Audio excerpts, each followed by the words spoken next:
Les amis vierges, bonjour. Je vais faire votre guidance professionnelle, matérielle, financière pour les mois de mai et de juin.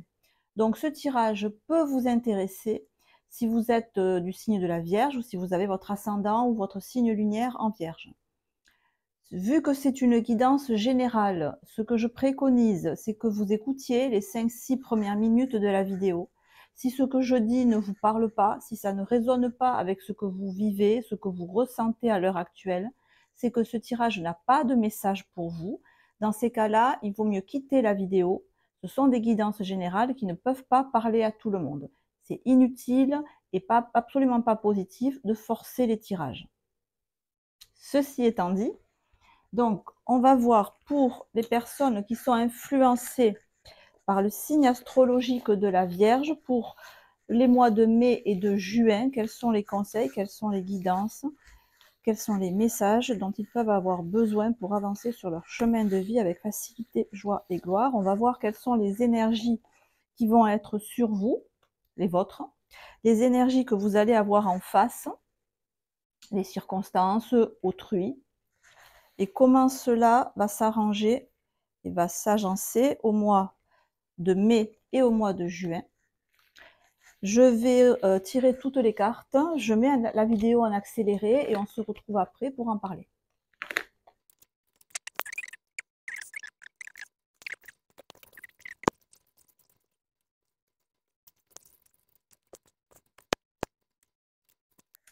Alors les amis, l'impression que j'ai là de prime abord, après une lecture un peu rapide, c'est que vous avez un surcroît de travail. Vous avez un très bon tirage dans le domaine professionnel, financier, matériel. On sent que vous êtes investi dans votre travail. Vous avez sur vous la carte du jugement. Donc soit vous faites un travail qui vous correspond tout à fait, qui correspond à une vocation. Soit vous faites un travail qui n'est pas une vocation, mais que vous maîtrisez, j'allais dire à la perfection. Mais voilà, soit c'est une vocation, soit c'est quelque chose que vous gérez de main de maître. Si c'est pas une vocation, c'est presque comme si c'était devenu une vocation ou une seconde nature. Bref, vous gérez vraiment à mort. Là. Il y a une très grande gestion, une très grande maîtrise du travail. Vous dominez complètement ce que vous faites. Et vous le faites avec maintenant de la facilité, de l'expérience, de la notoriété. Vous alliez le côté expérience maintenant au côté impulsion, intuition. Voilà, vous aimez, mais j'ai pas l'impression que vous faites un métier artistique ou un métier où l'intuition ou l'inspiration est très présente, mais que vous le maîtrisez tellement, même si c'est hyper technique, hyper, je sais pas moi, dans les chiffres, ou quelque chose comme ça, vous le maîtrisez de telle manière que vous en arrivez à, à, à sentir les choses, même si c'est de l'ordre de, je sais pas, des choses très très pragmatiques et terre à terre, comme du juridique, voilà, comme du financier, comme du fiscal, comme de l'administratif, voilà. Euh, on a cette idée-là qui se dégage, avec le jugement, avec l'empereur, avec le maths. Le maths, c'est l'impulsion. On y va au feeling, on y va au talent. Mais derrière le talent et l'impression qu'on a la science infuse, il y a un gros boulot, peut-être de plusieurs années, de dizaines d'années, peut-être de travail en termes d'études. Vous avez fait beaucoup d'études pour en arriver là. Et maintenant, c'est bon, quoi. Gérer à fond. Par contre, même si vous gérez votre travail, un vrai boss ou une vraie boss, on a une idée de, je vous disais, de surcroît de travail ou de fatigue, ou du moins quelque chose, c'est comme si votre zoom était non pas sur votre maîtrise du travail, sur votre côté leader, bref, sur tous les bons côtés, on va dire, de votre travail, sur tout l'aspect, j'allais dire glorieux, peut-être il y a une gloire, je ne sais pas, il y a une notoriété, ça c'est sûr. Et s'il n'y a pas de notoriété, vous avez une excellente réputation. Je suis persuadée que, voilà, on sait qu'un tel, ah oui, il ou elle fait ce travail, et il ou elle le fait très très bien, tel machin. Voilà, je suis sûre que vous avez une très bonne réputation.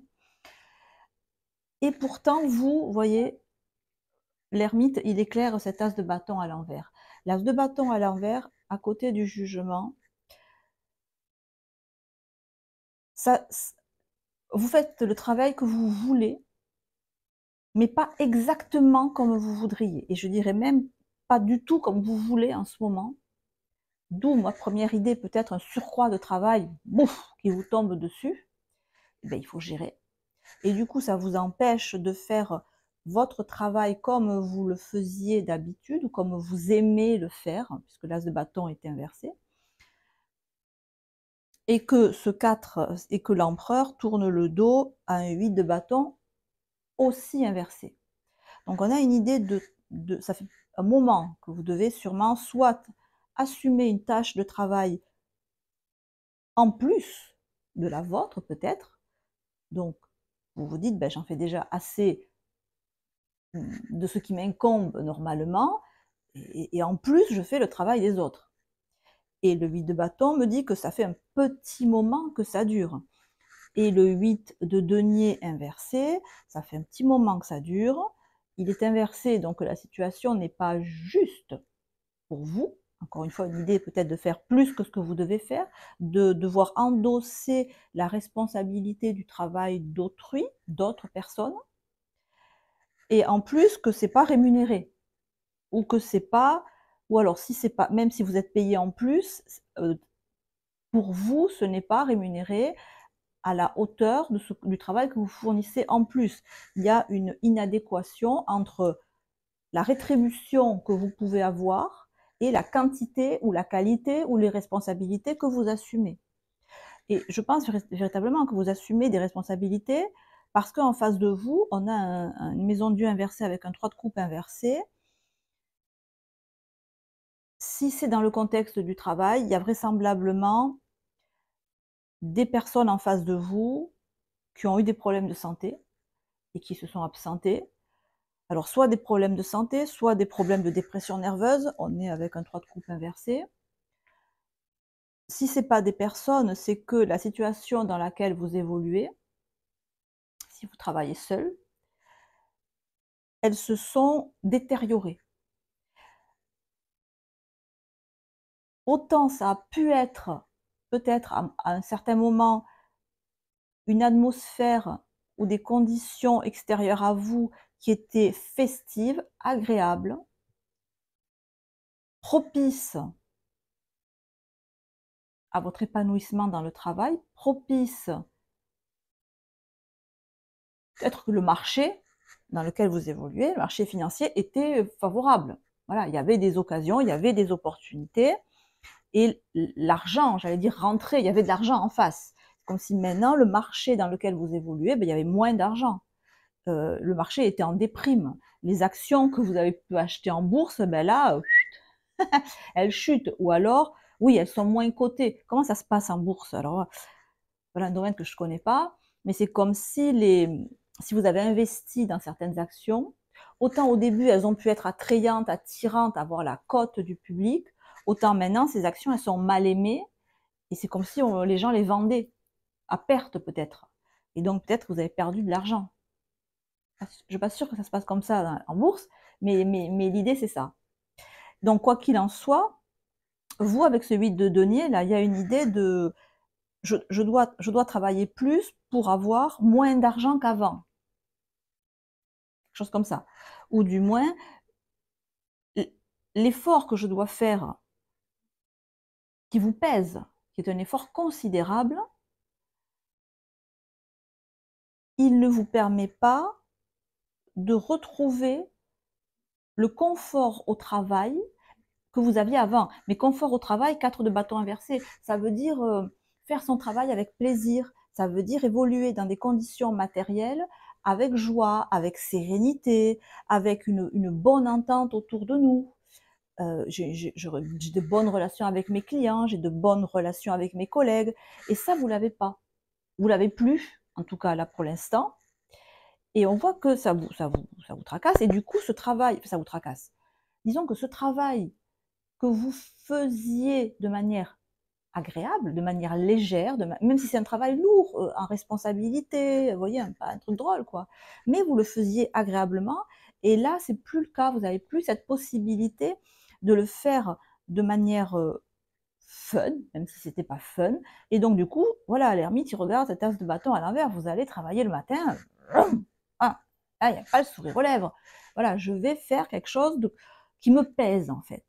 On a cette idée que ça vous pèse et que c'est pas juste, que la situation financièrement, elle n'est pas juste, matériellement, elle n'est pas juste, et que et c'est comme si vous n'aviez même pas la possibilité de vous n'avez pas le temps de trouver comment rétablir cette situation parce que parce que l'ermite il est obnubilé par cette tasse de bâton à l'envers, parce qu'il y a tellement de travail, d'obligations. Si c'est pas du travail dans la vie matérielle et quotidienne, il y a tellement de tuiles, ou si c'est pas des tuiles, des obligations lourdes qui vous tombent dessus à répétition. J'ai vraiment l'idée que l'as de bâton, c'est un gourdin qui vous tombe un peu sur la tête et qui vous dit allez, vas-y, vas-y, vas-y, vas-y.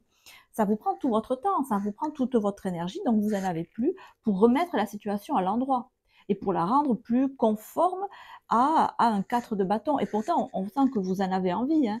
Le mat, il a vraiment envie de, de, de rétablir une situation de manière à ce qu'elle soit plus juste, qu'elle soit plus harmonieuse et aussi plus productive. Parce qu'il faut bien se dire que cet as de bâton-là, il est épuisant. Donc, je pense que vous abattez un travail considérable depuis un certain temps, 8 de bâton, mais que ça vous fatigue.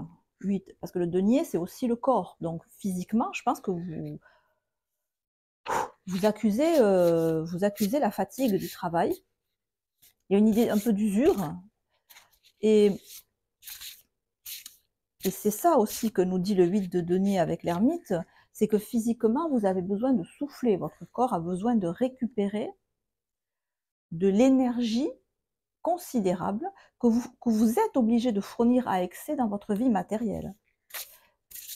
Donc, dès que vous pouvez, vous vous relaxez, vous dormez, tout pour vous prenez des vitamines, tout pour redonner de l'énergie à ce corps qui fournit beaucoup, beaucoup d'efforts. Et donc, sur l'ermite, j'ai tiré le 9 de bâton. Oui, vous n'abandonnez pas, mais on a une idée, c'est ce que je vous disais, le 9 de bâton, il en reçoit de tous les côtés, là, des bâtons. Donc certes, c'est un guerrier, c'est un combatif, il gère à fond, hein, c'est un chef de combat, mais ça arrive de tous les côtés. Et même un chef de combat, il a besoin de sortir son bouclier pour se protéger. Donc le premier conseil là, c'est protégez-vous, vous. Protégez-vous, protégez votre bâton, c'est-à-dire protégez votre énergie vitale. Alors, autant le denier, c'est le corps physique, autant les bâtons, c'est l'énergie vitale. Donc, protégez à la fois votre équilibre physique, physiologique, avec des apports extérieurs de vitamines, de ce que vous voulez, mais aussi protéger votre énergie psychique, votre énergie mentale, votre équilibre mental, votre équilibre émotionnel. C'est ça le bâton. C'est l'intuition, et l'intuition, c'est l'énergétique, et l'énergétique, c'est la liaison totale du corps, du cœur et du mental. Donc, on a aussi ici un aspect, dès que vous pouvez, vous devez prendre soin de ces deux aspects, votre équilibre mental et aussi votre équilibre physique, parce que vous êtes mis là à rude épreuve. Et j'allais dire, quelque part, c'est un mal pour un bien, mais vous le gérez. Vous le gérez, c'est ce que j'ai dit au début. Vous allez gérer. Il y a aucun. Vous êtes peut-être un peu fatigué, c'est dur, mais vous encaissez les coups. Hein. Voilà, vous allez encaisser et ça ne va pas vous faire tomber. Voilà, c'est moi ce que je dis simplement, c'est que d'un point de vue énergétique, voilà, pour continuer à être surtout en phase avec vous-même, voilà, pour pas perdre cet état-là. Mais sinon, vous gérez tellement votre travail que on peut vous en donner encore par-dessus la tête, ça va pas vous faire flancher, hein. Ça va pas vous faire flancher du tout. Et on a l'as de denier, l'as d'épée. Et quand je dis que ça va pas vous faire flancher, je tire l'as d'épée. J'ai l'impression que non seulement ça va pas vous faire flancher, mais que ça va vous rendre plus fort.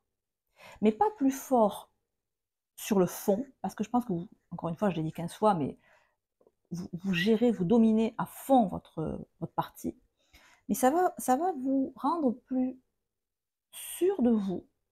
Dans la manière de l'épée, c'est dans la manière de s'exprimer. Peut-être que ça va vous donner, enfin peut-être sûrement, une confiance en vous qui va vous permettre de vous exprimer, de prendre la parole beaucoup plus facilement que ce que vous pouviez faire d'habitude parce qu'on est sur un as. Et on voit ici un petit enfant en fait, hein, c'est Arthur, qui doit sortir l'épée du rocher. Et le petit enfant, ben, il ne peut pas sortir l'épée du rocher s'il n'a pas conscience que c'est lui le futur roi. Et qu'il a, je ne sais pas s'il a une couronne. Là, il n'a pas de couronne sur la tête, il a un bonnet. Ce surcroît de travail, là, cette charge que vous avez, vous allez l'assumer de main de maître et ça va asseoir non seulement votre réputation, votre notoriété, vos finances, pour l'instant je ne vois pas, mais ça va aussi vous asseoir à l'intérieur de vous-même et vous donner une confiance en vous qui va être très très belle et qui va vous amener vers un autre niveau hiérarchique, une promotion, un autre niveau d'estime de vous-même, un autre niveau de développement spirituel, ça va vous faire franchir, mais en vous-même à la limite. Parce que même s'il y a une promotion, même si c'est reconnu extérieurement, c'est d'abord en vous-même que ça va se faire et vous allez le sentir que votre stabilité intérieure, votre confiance en vous, votre assurance quand vous parlez, mais c'est même pas de l'assurance, c'est de